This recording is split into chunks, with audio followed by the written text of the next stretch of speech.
Et voilà, ça a toujours été un plaisir pour moi de vous retrouver pour les comptes de chez Magazine Femmes en Or.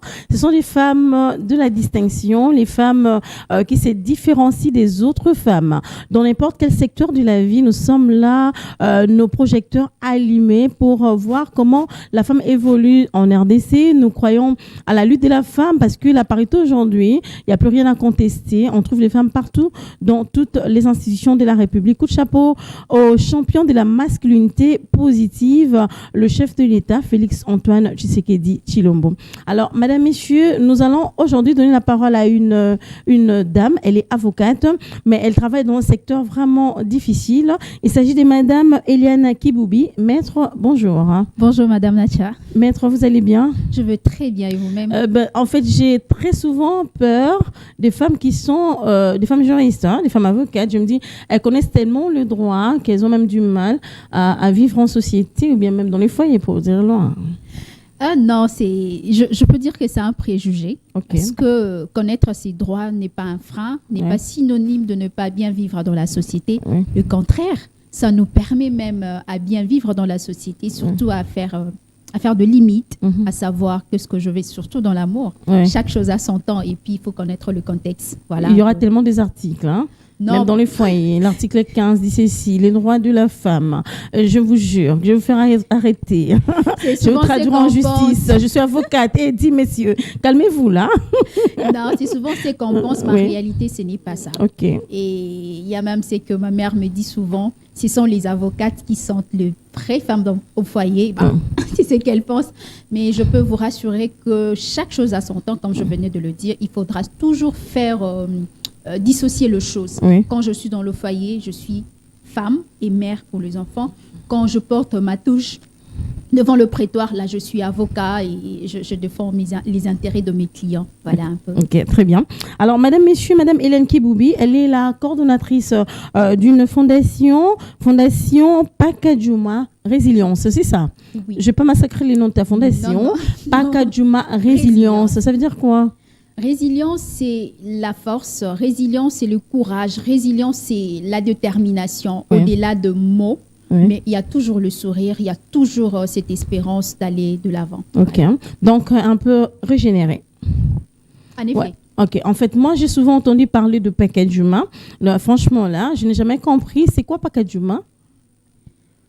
Pakadjouma, c'est un quartier de fortune dans la commune de Limete. Et précisément dans la ville de Kinshasa. Pakadjouma, c'est quartier de fortune, je peux dire, c'est comme Soweto. Soweto de l'Afrique du Sud. Pakadjouma, il y a 2 femmes, il y a 2 hommes, il y a 2 enfants. Pakadjouma, en gros, c'est l'encre de viol, de vol, de la prostitution. Mais au-delà de ça, Pakadjouma, il y a la vie, il y a l'espoir, il y a la persévérance, il y a la détermination, il y a l'endurance, il y a la détermination, voilà un peu Pakadjouma. Donc, c'est une cité où habitent les gens. Mais contrairement, parce que dans Pakadjouma, il n'y a pas d'immeubles comme dans la République de la Gombe et d'autres communes. Mais dans Pakadjouma, il n'y a que de bidonvilles. Voilà. Des bidonvilles, ça se trouve dans quelle commune? Dans la commune de Limete. Limete, 40e rue, précisément, parce qu'il y a des gens qui risquent de passer par là et puis perdre leur peau, peut-être. Pas vraiment ça. Pakadjouma, ça prend la partie de 1er rue jusqu'à 14e rue. Donc, si vous êtes sur Beaumarchais, il y a non loin de Lista. Donc, c'est non loin de Lista et beaucoup de gens connaissent Pakadjouma. Alors, votre fondation travaille sur Pakadjouma Résilience. J'aimerais savoir quelle est votre mission, pour ne pas dire objectif.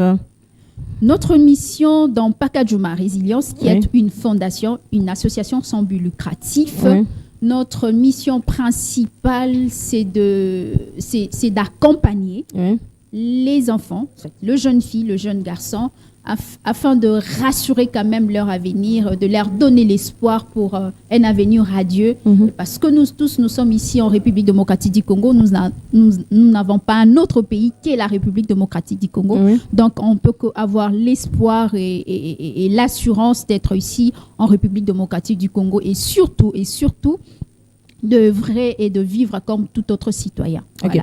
Voilà. Alors, quand je vous entends parler, il y a une question qui monte en moi. Pourquoi Maître Eliane, vous avez eu cette option ou bien ces soucis, c'est ça les termes, de soutenir les habitants de Pacadjouma? Parce que vous-même, vous venez de là ou bien c'est juste une vocation?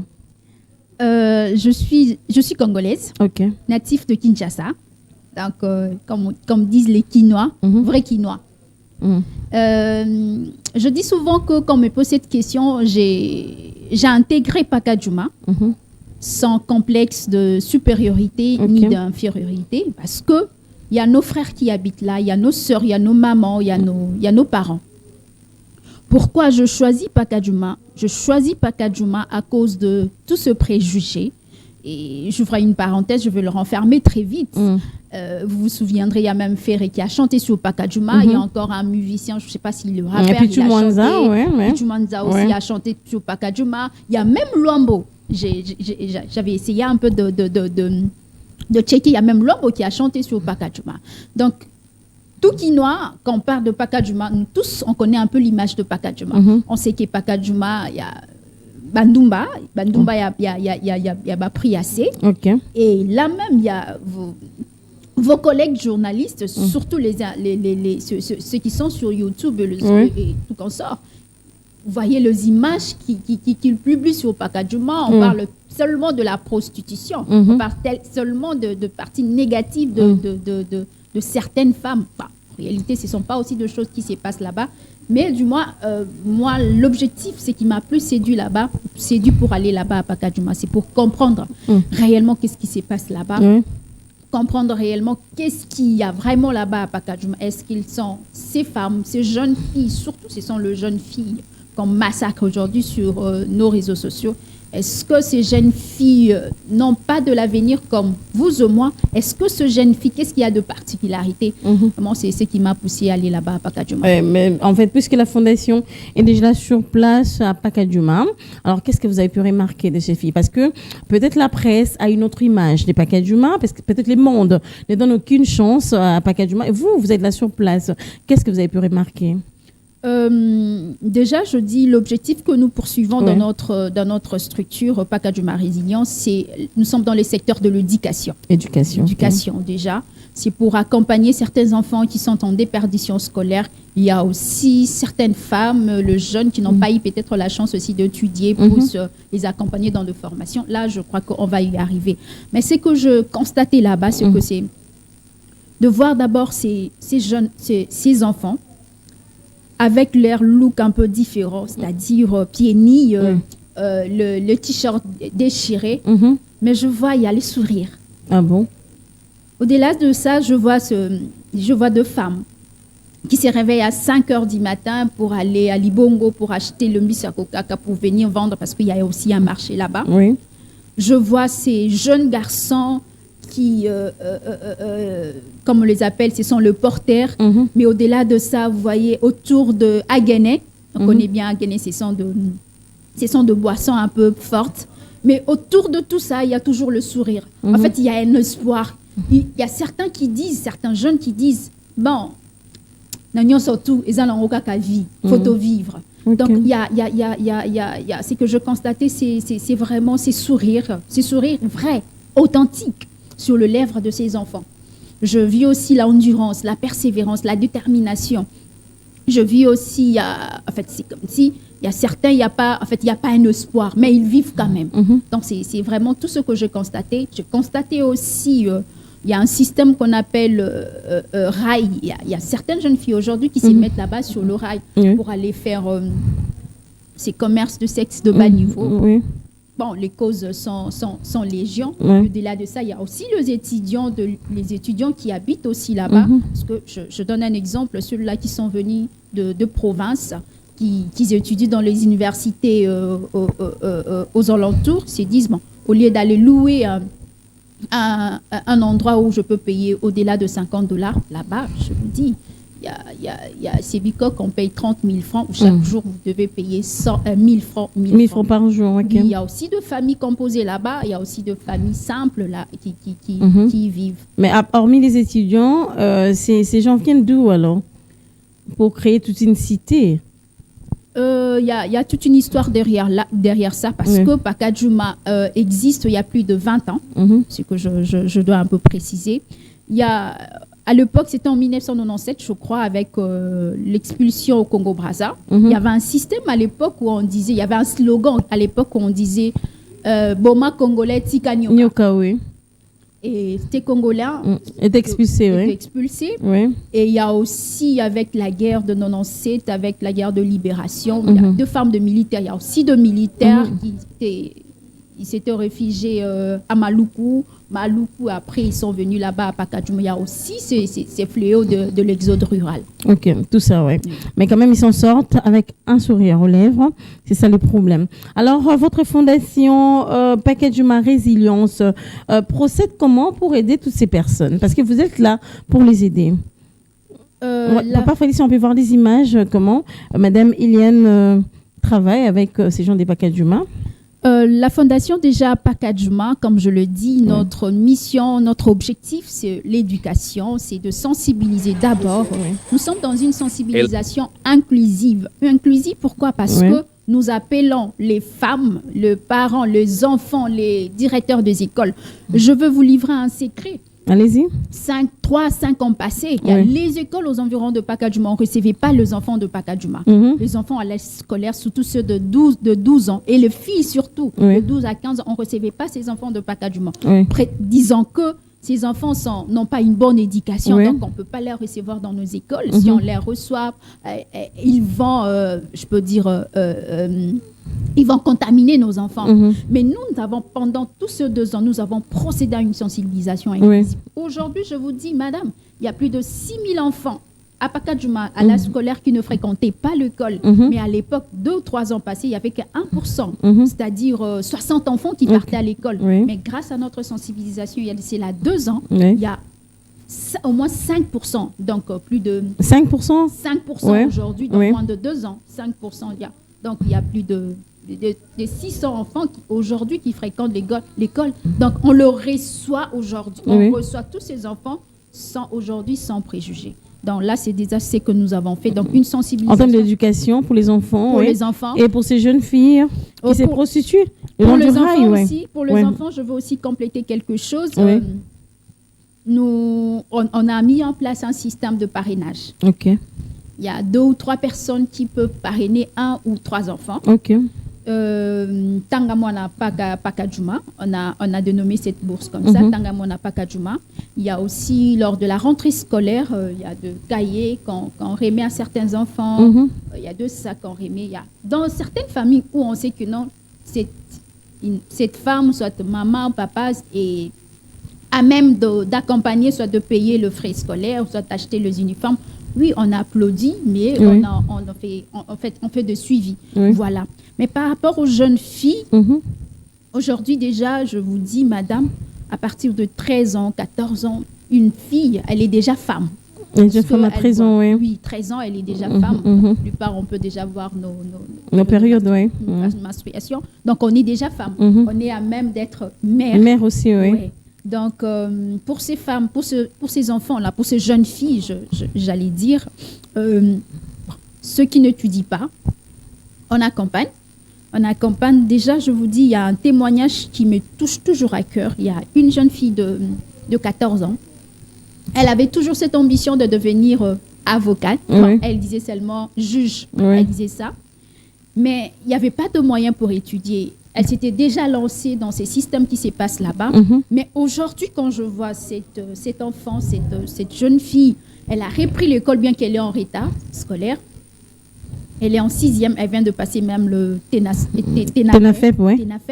Elle me dit, un jour, je deviendrai avocate. Avocate comme toi. Moi, je le dis toujours, tu deviendras plus que moi.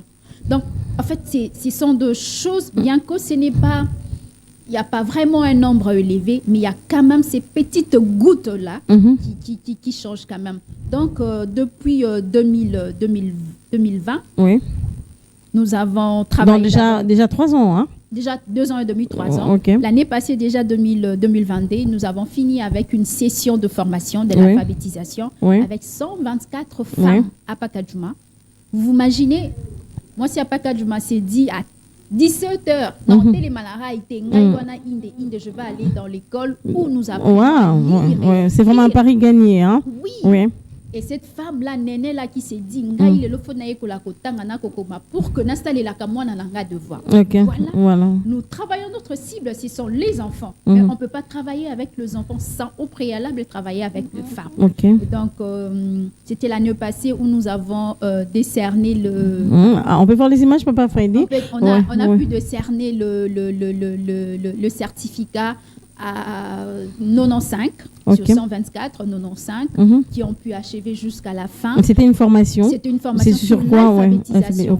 Donc les BABA, Yekola Kotanga, Yekola Kokoma. Il y a même une femme il y a même un monsieur là qui est militaire, je vous dis, qui depuis plus de 15 ans, il n'a jamais été promu parce qu'il ne savait pas lire, ne savait pas ce sont les enfants de Pacadjouma, là? Oui, les enfants de Pacadjouma, c'est dans une école là où on travaille souvent avec eux. C'est ces messieurs-là qui nous disaient « Je suis militaire, mais je ne peux pas témoigner comme ça. Je suis tenu à certains secrets. Mais grâce à cette formation, sur l'alphabétisation, il a appris à lire et écrire. Aujourd'hui, je vous dis, Madame Nacha, il a été promu. Ok, très bien. C'est grâce à ces formations. Il y avait aussi la formation sur Bopeto Abomwasi. Il y a un médecin qui venait comment faire... avoir de grossesse désirée et venir un peu avoir des enfants avec des écarts beaucoup plus donc avoir un peu des écarts et il y a aussi cette formation qu'on a appelée Mama Batela Libotanayo. Mama Batela Libotanayo, il y avait 2 formations sur les activités génératrices de revenus. Je crois qu'il y aura une image où je suis devant une maman qui vend le pain. Il y a 24 femmes, 24 mamans, 24 jeunes filles, 24 mamans qui ont bénéficié d'un petit fonds de commerce. Ah bon? Et gratis comme ça? Hein? Gratuit comme ça. L'ONG ne reçoit plus rien en retour? Même pas un pourcentage? Notre joie, c'est de voir ces femmes épanouir.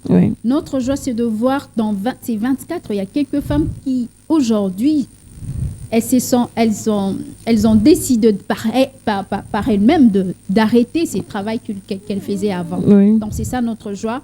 Mais il y a un système qu'on a mis avec de contrôle, de parrainage. Il y a quand même un suivi, oui. Oui, il y a un parrainage. On fait, là, ce sont de trucs qu'on fait dans la boîte. On sait comment peut-être 5 personnes travailler. Après quelques mois, ces 5 doivent donner à une autre personne. Donc, c'est ce système qu'on appelle, c'est comme le lit et les bas. Le ristourne, c'est ce qu'on fait là pour faire de suivi, pour permettre aussi à d'autres de bénéficier au lieu que nous puissions avoir de pourcentage. En fait, ce pourcentage aide les ailes seulement.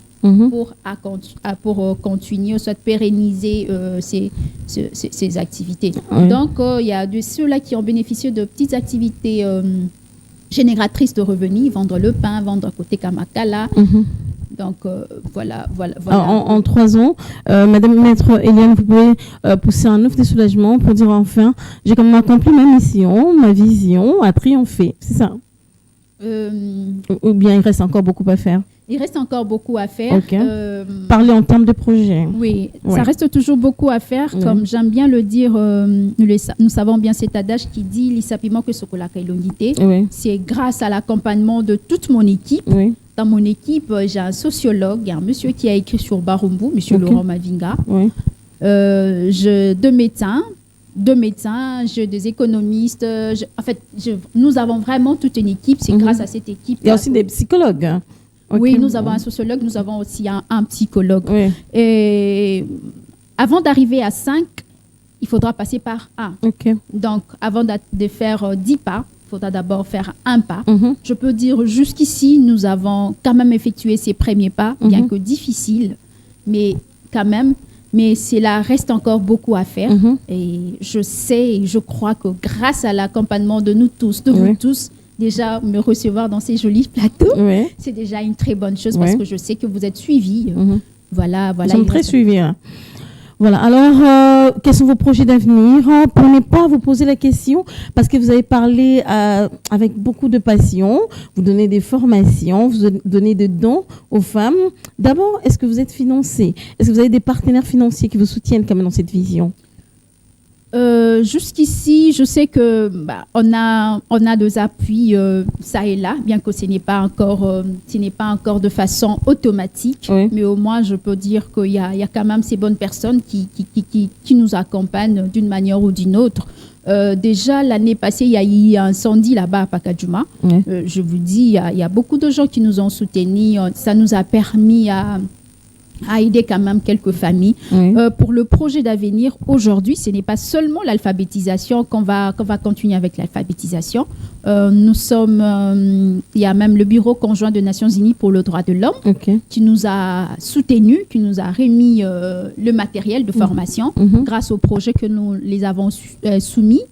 Il y a la formation sur la coupe et couture, le tricotage, la coiffure, et il y a aussi pâtisserie. Donc aujourd'hui, je peux le dire avec aisance, nous avons le matériel avec nous, reçu par le Bureau conjoint des Nations Unies.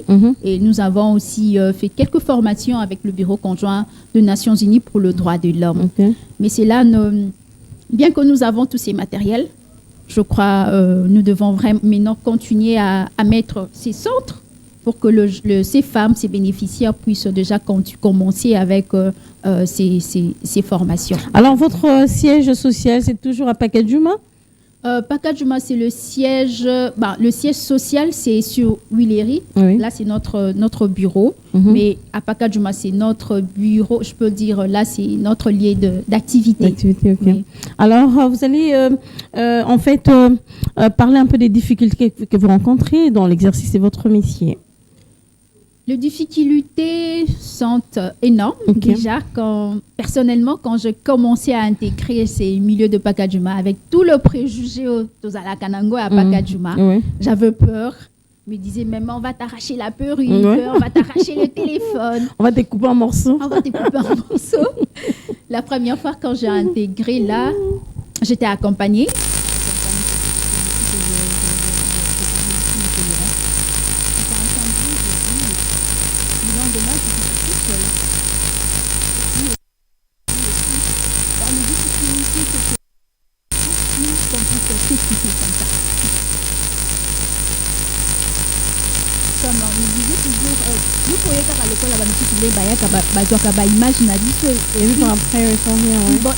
Ils vont publier pour avoir de l'argent.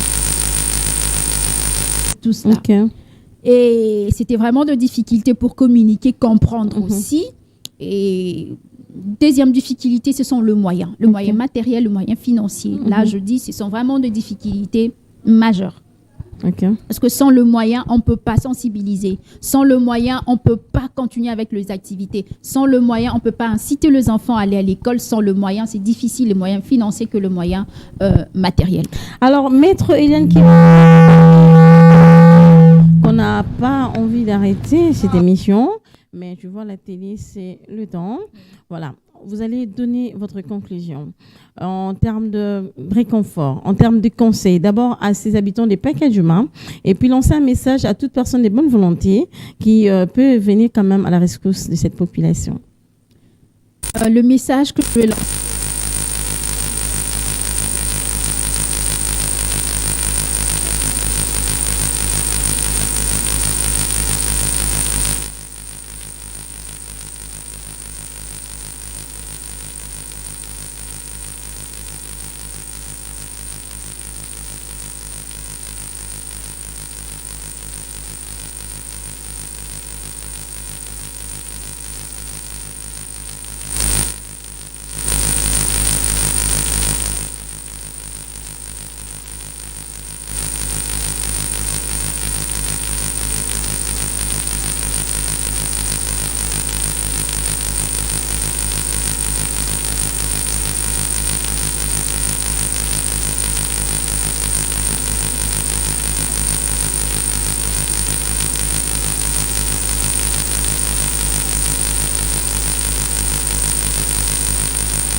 Que c'est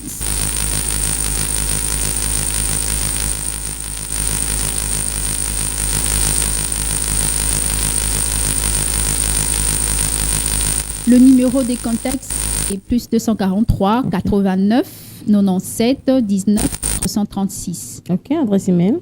Adresse mail je vais donner mon adresse mail parce que de la fondation, je ne suis pas ça en tête. Oui. elianambalo14@gmail.com. Merci beaucoup, maître Eliane Kioubi, d'avoir répondu à toutes nos questions. Hein. C'est à moi de vous remercier, Madame Nacha. C'était un plaisir pour moi de vous recevoir. Merci. Madame, Messieurs, je recevais pour vous maître Eliane Kioubi. Elle est la coordonnatrice de la fondation Pakadjouma Résilience. Elle travaille dans un secteur vraiment difficile. Hein.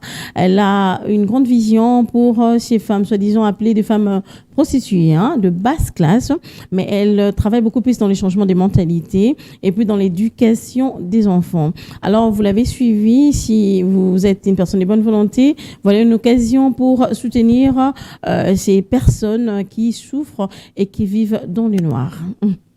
Je dis merci à toi, Bosco. C'est Bosco qui est là. Ok, je dis merci. Je dis merci à Papa Freddy le doyen, merci à Lazik Makoukoula, merci à toi Papa Philémon. Alors, j'ai oublié quelqu'un, l'autre caméra humaine. Merci à toi aussi. On va se retrouver prochainement pour notre numéro. À très bientôt. Bye bye.